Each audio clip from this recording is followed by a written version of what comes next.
let's make chicken wings, buffalo chicken wings. First, you have to pat dry the chicken, then you fry. So this is how you pat dry. Dry ko ito sa paper towel.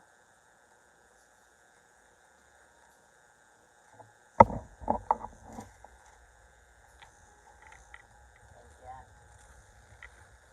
Tapos nang matapos, then napainit ako ng oil. Painit ako ang oil ko is avocado oil. Avocado oil, pinainit ko. Yan ang for our fried chicken. Then, after frying, sprinkle with all base seasoning. And then, I'm going to make a hot sauce also. Buffalo wing hot sauce. Tingnan natin kung init na ba. Let me see if that's 370 degrees.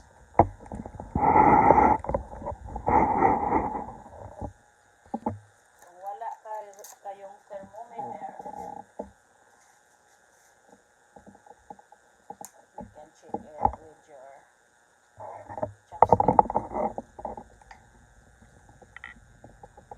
Hindi pa init. Hindi pa init.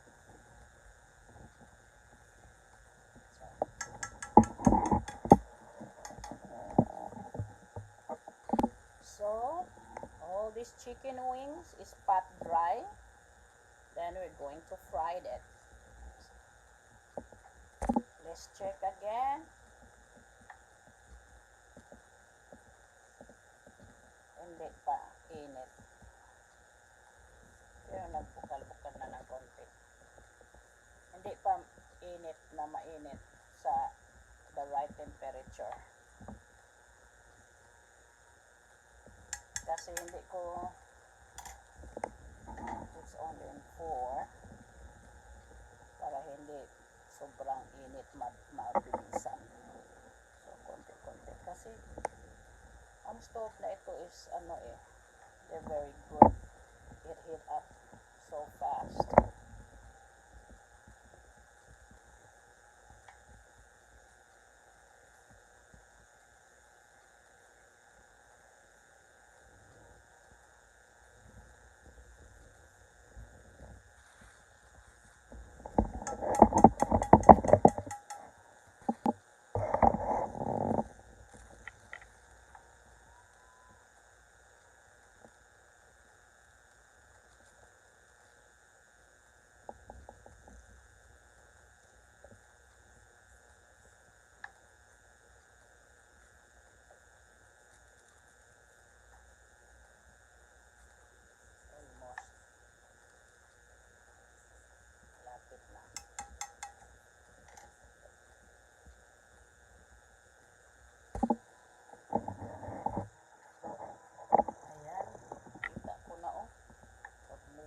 Na yung oil.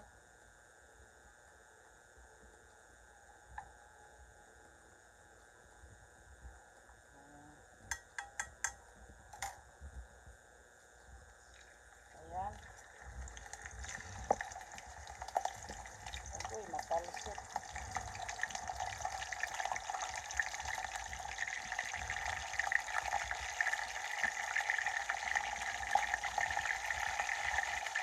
Avocado oil.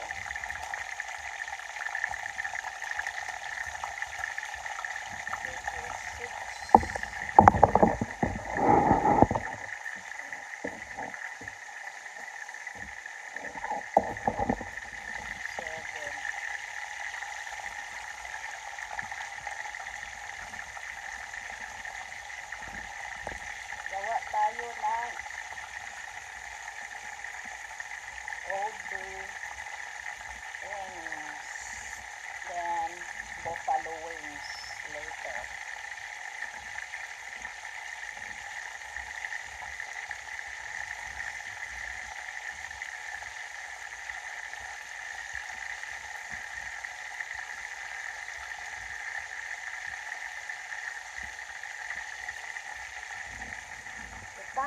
check is 6:56 in the morning, Monday morning. I'm off today.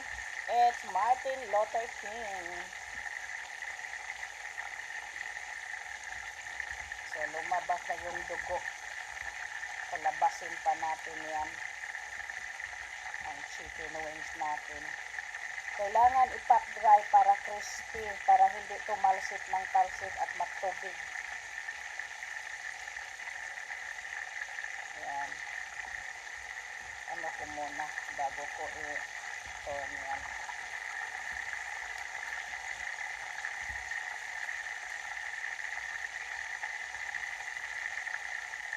So, lalabas siya ba in one side, hindi siya mapuot dyan sa sa ilalim. Talagang palabasin muna yan. Yung pulang-pula, palabasin. Para paglabas niyan, i-turn over na natin. Kasi kung hindi mo yan palabasin, yung dugo niyan, and then i-turn mo, pag i-turn mo, nandoon yan sa loob. So, ayaw ko makita may dugo pag ako'y kumain. Ayan. Ayan. Ayan. Okay. Kaya pakita ko mamaya paano yung buffalo old bay seasoning. I-sprinkle mo lang yan. Then mamaya gagawa ko ng hot sauce, yung melted butter with hot sauce. Iba naman yun, another pan. Ayan, lumabas na, maraming lumabas. Ang pula. Ang tingnan natin, see. So, kailangan talaga palabasin yan bago mo i-turn. Kasi otherwise, ang dugo yan nandoon sa loob. So, ayan, ang ating chicken wings. Pakita ko mamaya.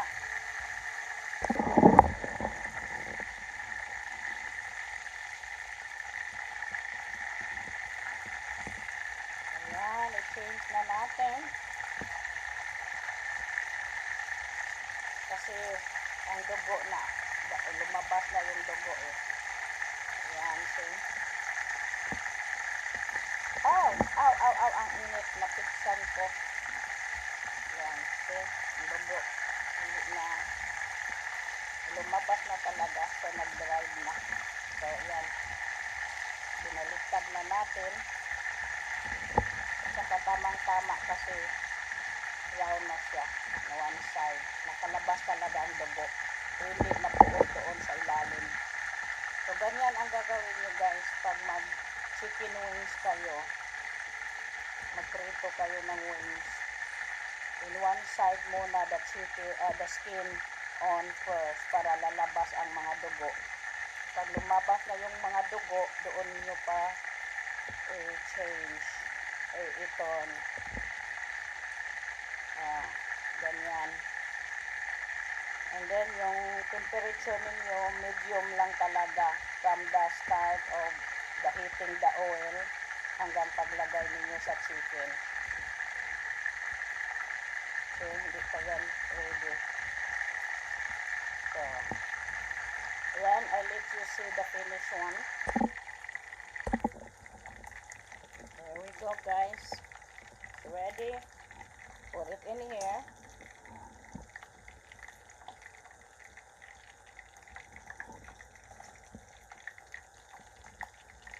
See, the sounds is wala nang sounds na pumuputok-putok. Then ilang pieces ko na itong gitorn para mag-brown ang both sides. 7:12 now.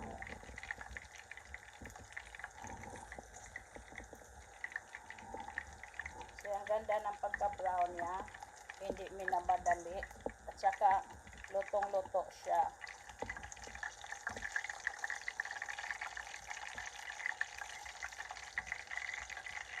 Ayan.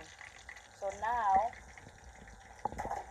Sprinkle with Old Bay seasoning. So, iba yung spicy, the hot sauce. So, iba yon. Ito muna ang Old Bay seasoning natin. Old Bay chicken wings.